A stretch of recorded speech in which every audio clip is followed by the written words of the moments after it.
tumago mbingo gwa Museveni. So we've not given up on you, brothers and sisters. Hang in there. We're still making every effort to get you back home. Obaka bwange obulala bugenda eri bana Uganda abo basobola okuyamba. Mubano ntegeza nabo abata ndyagadde tutukirira fengaffe.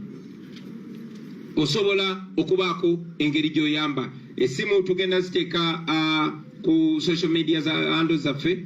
Era nammwe abali mbasaba obaka bono mbubonye.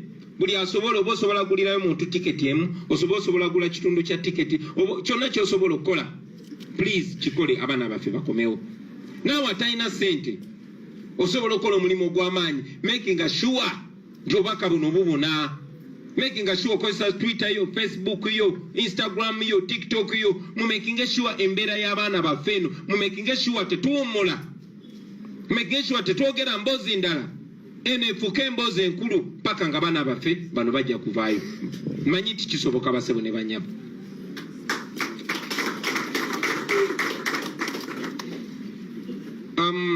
Secretary General waffe akyogeddeko nti saayagadde just kukunga bukunzi mmwe nga nange seekunze. Newankubadde kyabadde kya naade saagala kyatuukiriza nnyo, naye kale akyogedde nange ensonzeeyo obukadde 10 tutandikire okwo, naye nammwe mbasaba buli asobola akole kyasobola basebo ne banyabo. Wesibadde twawemuka twaswala ne tuswaluka nga mutabani wa Museveni kati gwe bawadde obwa general manager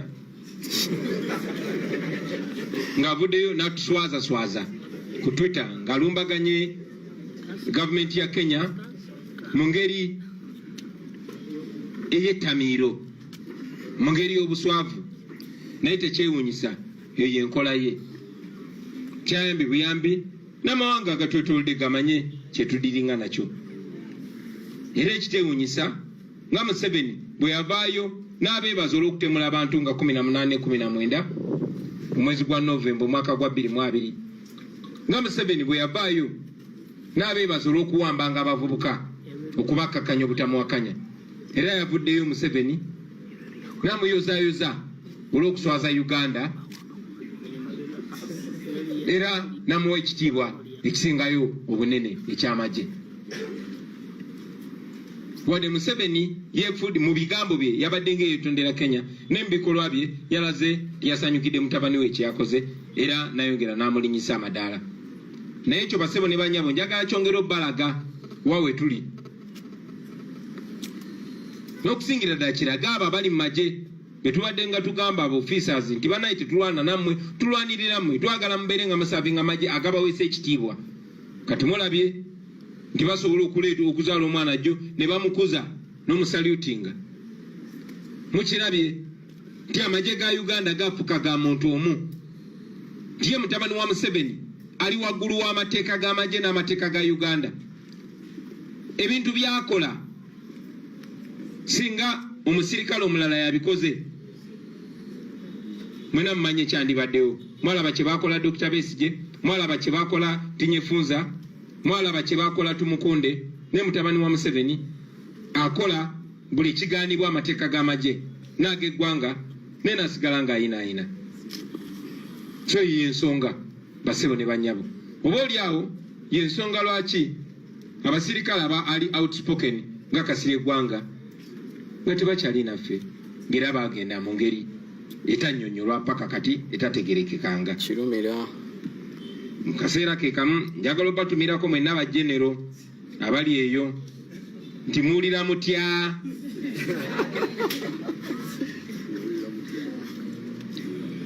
Njagala okusembayo basebo ne banyabo nga mbalaga nti buli bakwata bannaffe bakute Motive Kasagga n'abalala kyebasinga obatulugunyiza ye Twitter. Babagamba muve ku Twitter. Mu kunoonyereza kwaffe basebo ne banyabo twazudde nti Twitter ateeyo yabolabe ennyo eri Museveni okusinga zi social media endala. Facebook kwetuli n'amaanyi, Instagram kwetuli, ku TikTok kwetuli, naye abantu abasinga okubeera serious bapolisi emeka basinga n'abavugirira Uganda basinga ensimbi bali ku Twitter. N'olw'ensonga eyo muzikirize nkozesa ate mwalabye nti batya nnyo ffe okugenda ku Twitter. Kati engeri gye twalabe kye basinga okutya awo wennyini tuba tukwatira ddala. Njagala okubakunga mwenna bannayuganda abali wano n'abali e Bulaaya mbeegayiridde mu joyininge Twitter leero kati. Twitter mugiyiikire obaka nga mumadde mubuyisa mu mazima kuba ffe tetulimba. Amazima gennyini mugabakube ku Twitter ate mubataginge. Mutaginge ebitongole ebyo byonna tag all the international organization, tag UN Human Rights, tag United Nations, tag all the embassies. N'abo abatemu bataginge mugende ku Twitter baganda bange kakirabika kyatandise dde okutokota. Kirabika twategedde ate awalawe tuyina okunyweza.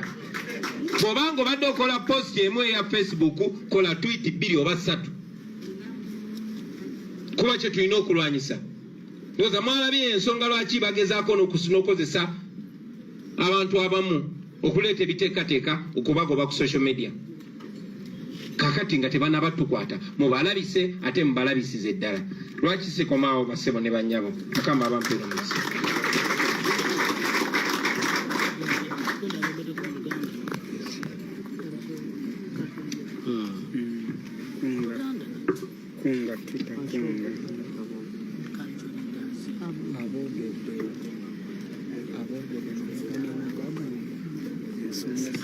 Webale nnyo Comrade Ssenyonyi.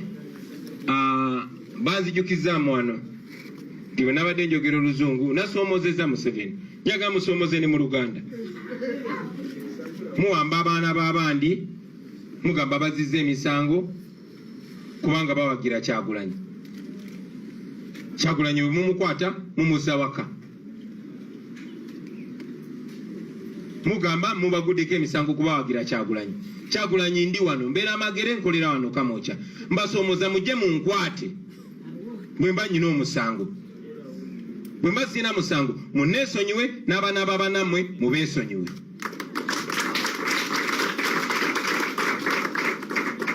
Ensonga endala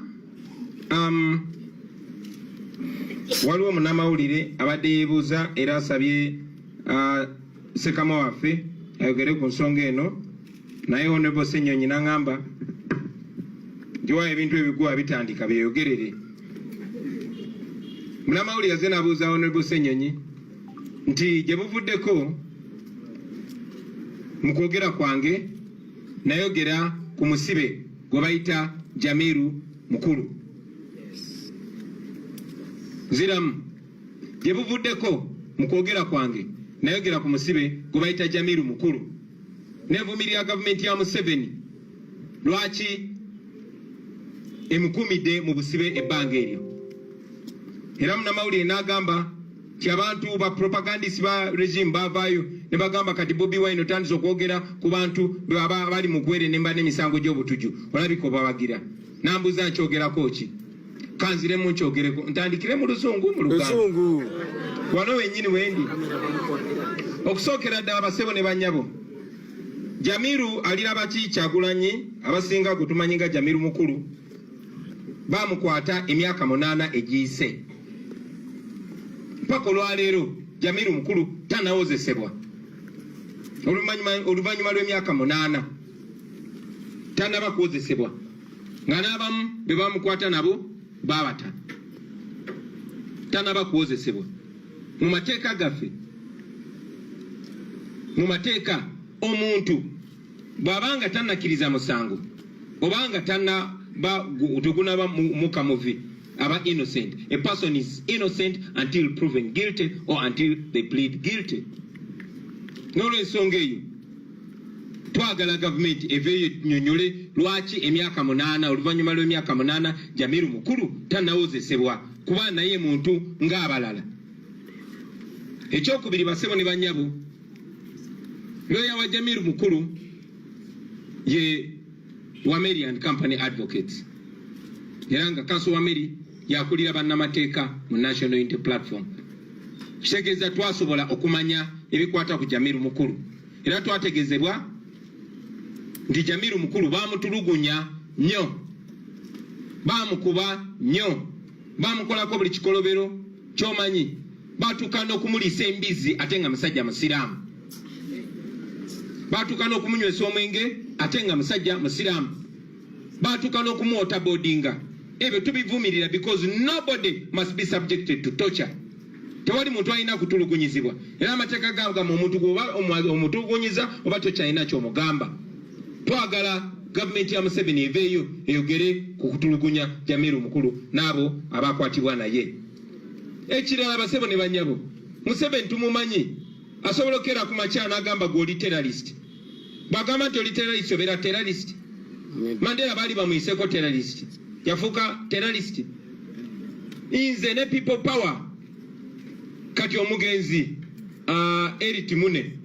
yavaayo n'agamba nti no tuli ba terrorist temwamulaba tuli ba terrorist nze ali wano Museveni yali avuddeyo n'akozesa minisita w'ensonga ez'omunda n'agenda n'ategeeza parliament nti bankute ne mashini gani mu Arua ne banzigulako omusango gwa tera n'emisango emirala kitegeeza nafuuka terrorist abakulembeze bangi nnyo mujjukira Dr. Besigye bwe bamusibako omusango gwa rape ne bamusibako n'omusango gwa treason kitegeeza nti baali bagiziza kikyengezaako okwogera basebo ne bannyabo kitegeeza ekyo nti n'abaana bangi nnyo be bakutte bano banubyandi bagamba babakutte n'amasasaana kati ku ffenna be Museveni bazawaayiriza lwaki nzikiriza byagambe Jamiru mukulu mbeera mukyama ogamba nti amuwaayiriza nga tuze tulaba buli gwawaayiriza ensonga endala mu mwaka ogwa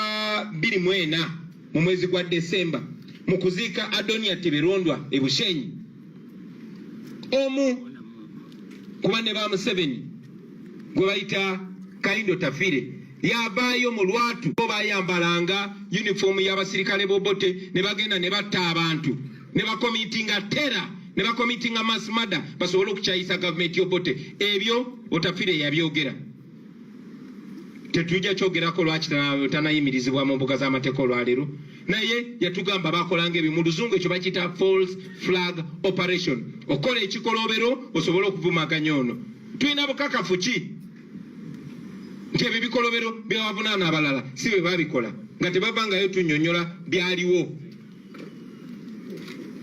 Kanungu nga tebavangayo tuwa lipooti eyebyaliwo mu kwekalakasa kwekayunga nga tebavangayo tuwa lipooti ku bintu birala byonna byonna so nga temunaba tunnyonnyola nga temunaba kuwozesa Jamiru mukulu temulina kye mutugamba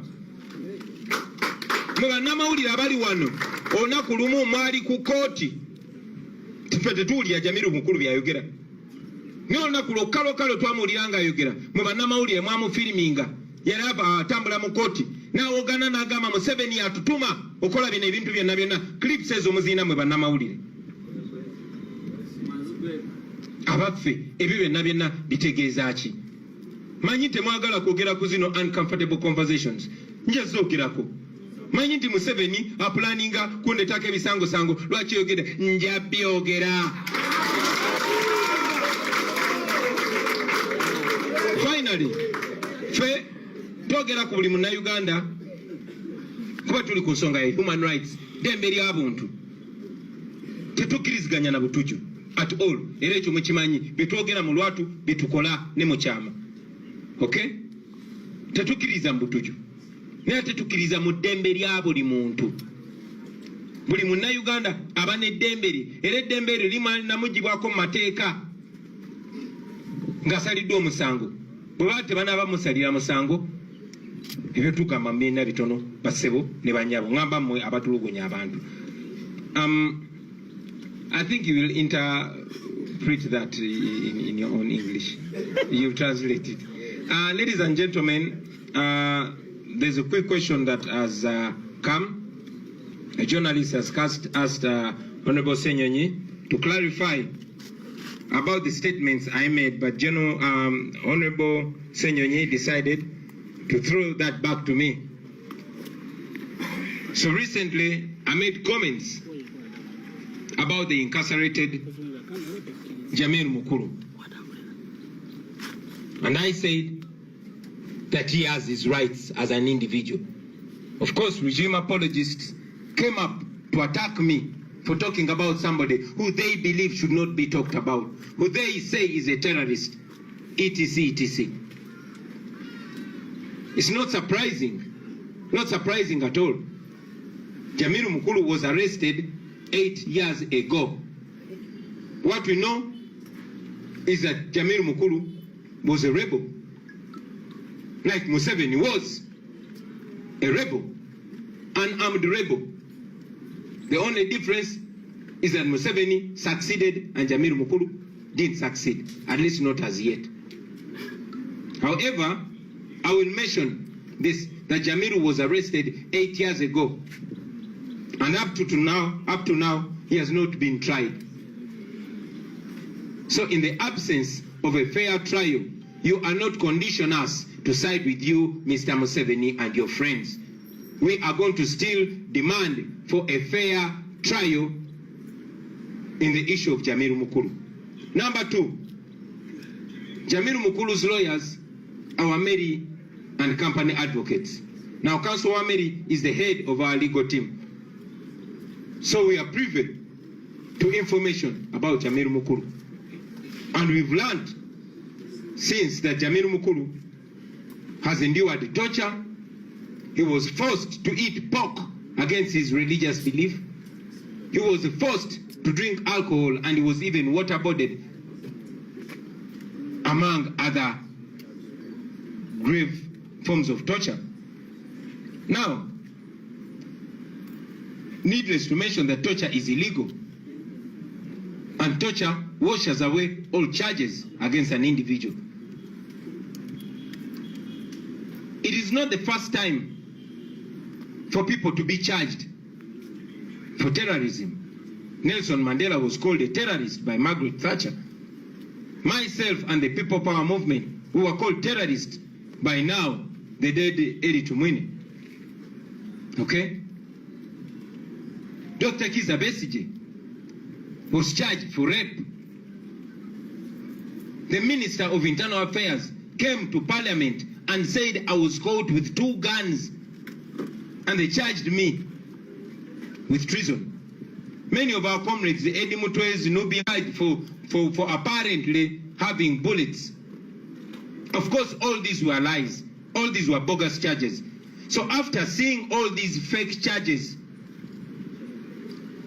aimed at us because we were opponents of Museveni, why would it be hard for us to believe that Jamiru Mukulu could also be framed by the same regime for opposing it, and for opposing it in a very effective way, like they opposed the Obote regime? Number 2 or 3 or 4. You all remember, especially you, the journalists, that in December 2004, General Kainda Otafire, at the burial of Adonia Tiberondwa in Bushenyi, spoke to the congregation and confessed that they used to put on the Obote military uniform, go to villages in Luwero and others, and kill people, mass murder, in order to paint a nasty picture for the Obote government. Now, in English, that is called a false flag operation.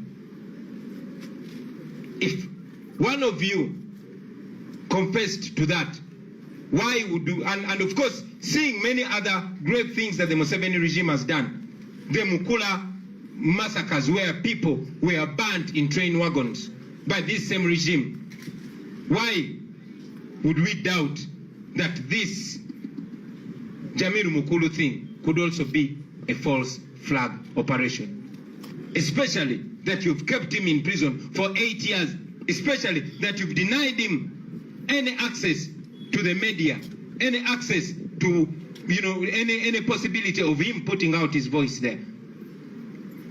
I mean, you journalists remember that one day, the only time I saw Jamiru Mukulu speaking is when he shouted into your camera that Museveni is the one that sponsors those terrorists. Not to say that I believe Jamiru Mukulu, but also I don't believe Museveni either. So I don't believe those two people that are thought to be terrorists, Museveni and Mukuru. In my view, they are one and the same. Finally, ladies and gentlemen, we talk about Jamil Mukuru because for us it's a matter of human rights. Whether or not we agree with you, we respect human rights and we respect the rule of law. And we believe that a person is innocent until proven guilty or until they, say they are guilty. So until then, until there's a fair hearing for Jamil Mukuru, until there is absolute respect of human rights, we shall stand for the rights of everybody. We might disagree with you, we might have come from a different religion, we might be different in every way, but we stand for the human rights of everybody. Even for you, Museveni, and your fellow criminals, finally, when we finally arrest you, because you will be arrested one day. But finally, when you are in the dock, we shall stand for the human rights of Museveni. You're a human being, although you don't behave as a human being. Thank you very much, ladies and gentlemen, and God bless you. National Broadcasting Service. National Broadcasting Service. Olutalo ngaluwedde tuliyambale ngule tuliyambale ngule tuliyambale ngule olutalo ngaluwedde tuliyambale ngule tulivimba mu Uganda. People power. Our power. People power. Thank you, ladies and gentlemen. Have a good day.